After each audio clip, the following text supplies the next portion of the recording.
हे सुखदेव जी मुनि, नवम स्कंद 451 पेज सुख सागर।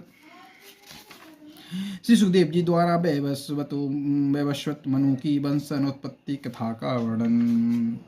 हे सुखदेव मुनि, अब आप कृपा कर बतलाइए कि वे लोग उस वन में पहुंचने से स्त्री क्यों बन गए। श्री सुखदेव जी कहने लगे, हे राजा परीक्षित, एक दिन उस वन में श्री शिव पार्वती जी नग्न होकर तांडव नृत्य कर रहे थे कि उसी समय सनकादिक चारों भाई उनका दर्शन करने के निमित्त वहां गए। जब उन ऋषियों ने शिव पार्वती को प्रणाम कर किया तो पार्वती ने उन ऋषियों को देखकर लज्जा के कारण अपने नेत्र नीचे कर लिए।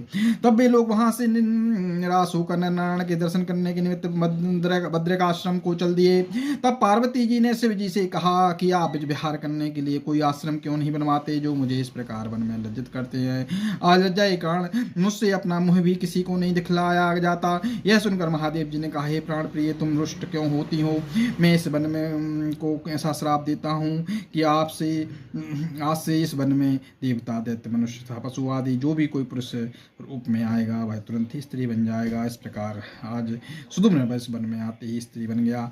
शिव जी सदैव पार्वती के साथ वहाँ विहार किया करते हैं और पार्वती जी की 16,000 सखियां सदैव उनकी सेवा किया करती हैं। उस वन में शंकर जी के अतिरिक्त कोई अन्य पुरुष प्रवेश नहीं कर सकता। जब राजा सुदुम वहाँ स्त्री हो जाने की लज्जा के कारण अपने घर ना जा सका, तब अपने साथियों सहित उद्विग्न होकर उसी वन में चारों तरफ घूमता रहा। उस वन की दक्षिण दिशा में चंद्रमा का पुत्र बुद्ध बैठा हुआ तपस्या कर रहा था। राजा सुदुम ने भी अचानक से स्त्री रूप में उसी स्थान पर जा निकला और बुद्ध तपस्वी होते हुए उसकी सुंदरता पर मोहित हो गया। जब स्त्री रूप सुदुम्न ने उसको तपस्या करते देखा तो उस पर मुग्ध हो गया। तब उन दोनों ने वहां पर गंधर्व विवाह कर लिया तथा वहां ही रहकर भोग विलास करने लगे। जब बुद्ध की आज्ञा पाकर सुदुम्न के साथ कि स्त्रियां किसी पर्वत पर चली गईं, तब उन्हें गंधर्व हरण करके अपने साथ ले गए। जब स्त्री रूप सुदुम्न के गर्भ से बुद्ध के द्वारा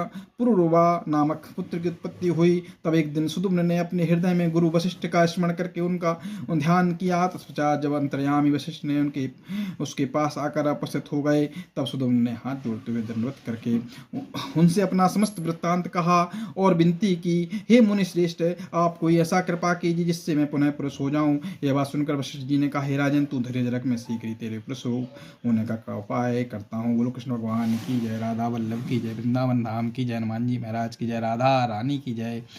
बोलो नेक्स्ट कथा नेक्स्ट वीडियो में।